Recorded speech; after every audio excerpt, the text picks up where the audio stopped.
Magandang umaga kaibigan, ito ang Pastor Lino at muli tayong mag-aaral mula sa aklat ng Habakuk, ni Propetang Habakuk chapter 2 verse 4. One verse at a time tayo, sabi kong madalas.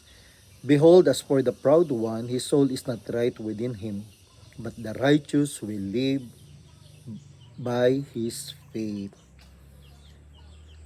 Ang aklat ng Habakuk ay nasulat para ipakita sa bansang Israel yung gagamiting bansa, yung Babylonia na napakalakas, no? At wala silang sinusino.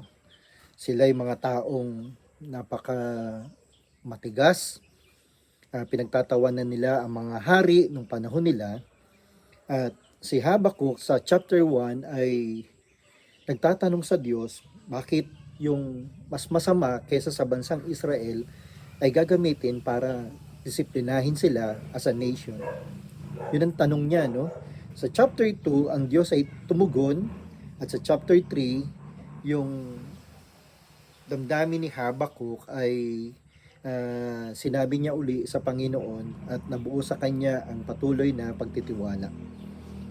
Ibig sabihin, 3 chapters lamang na meron ang aklat ng Habakuk. Pero one verse at a time tayo.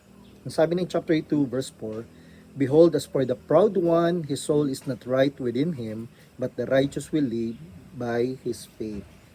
Anong dalawang piece na pag-aaralan natin ngayon?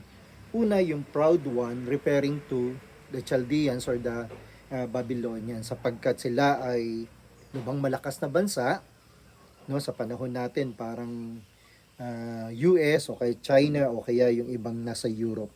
Pagkatapos ang Israel ay isang mahinang bansa.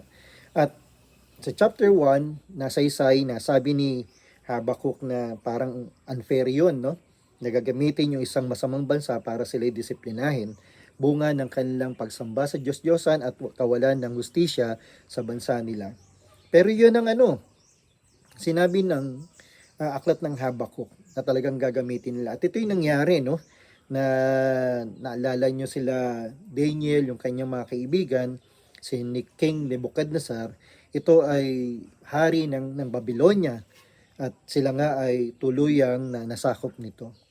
Una, yung unang P ay proud one, referring to the nation Babylon. Siguro tayo rin ganun.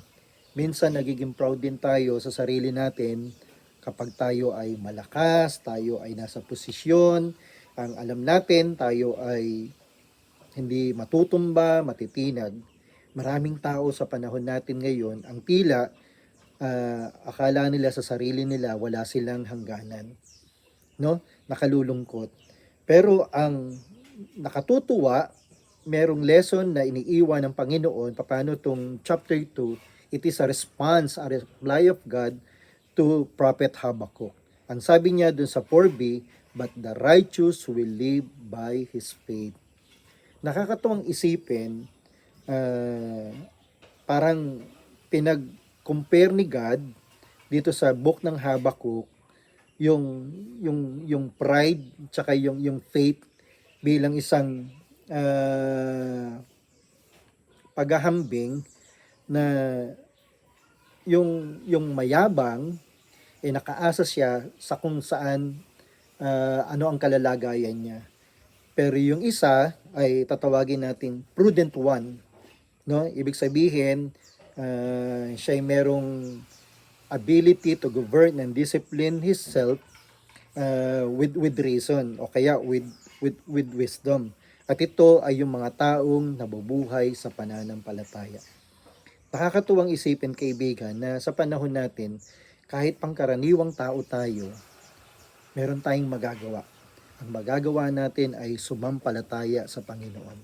Sapagkat ang lahat ng nagmamataas sa buhay na ito, na yung inaakala nila na sila ay walang hanggan, yung sila ay walang katapusan, ang sabi ng Biblia, meron silang hangganan.